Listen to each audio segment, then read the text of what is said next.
Yara na karon sa hiluway nga kahimtangan ang tatlo ka mga mangingisda matapos nagkapan sa baybayon ang sakayang pandagat nga ilagin sakyan sa Banwasang Concepcion, Iloilo, Hunyo 1 sang gabi. Sa interview sang Radyo Bandera Iloilo kay Engineer John Ray Asturias, ang Municipal Disaster Risk Reduction Management Officer sang Local Government Unit sang Concepcion, ginpahayag sa niyang kilala ang mga biktima nga Sandy Renz Marion Francisco, 35 anyos, Chan Allen Bien, 15 anyos, kag Jeffrey Parpado, 28 anyos, kag Lunsay residente sang Barangay Igbon, Concepcion, Iloilo. Suno kay Asturias, nagpadulong sa tunga sang lawod ang tatlo ka mga persona, agud kuntani mangisda apang bungod sa malain nga panahon kag sa dalagko nga balod, nagkapan ang fishing vessel nga ila ginasakyan sa diin nagkalawasak ang pila ka porosyon sang bangka kag naglugtang ang motor sini. Nakatingwa man nga makalangoy ang mga biktima padulong sa Anhawan Island nga malapit lang sa kundiin naglugdang ang ilang nga bangka apang sakop na may nisang Banwasang Ahoy.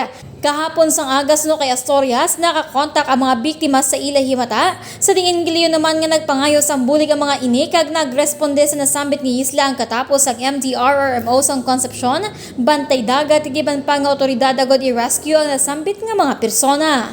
Balita nagikan sa probinsya sang Iloilo. Manny Navarro nagabandera sang matuod nga serbisyo publiko kag kalingawan sa Iloilo, Radyo Bandera.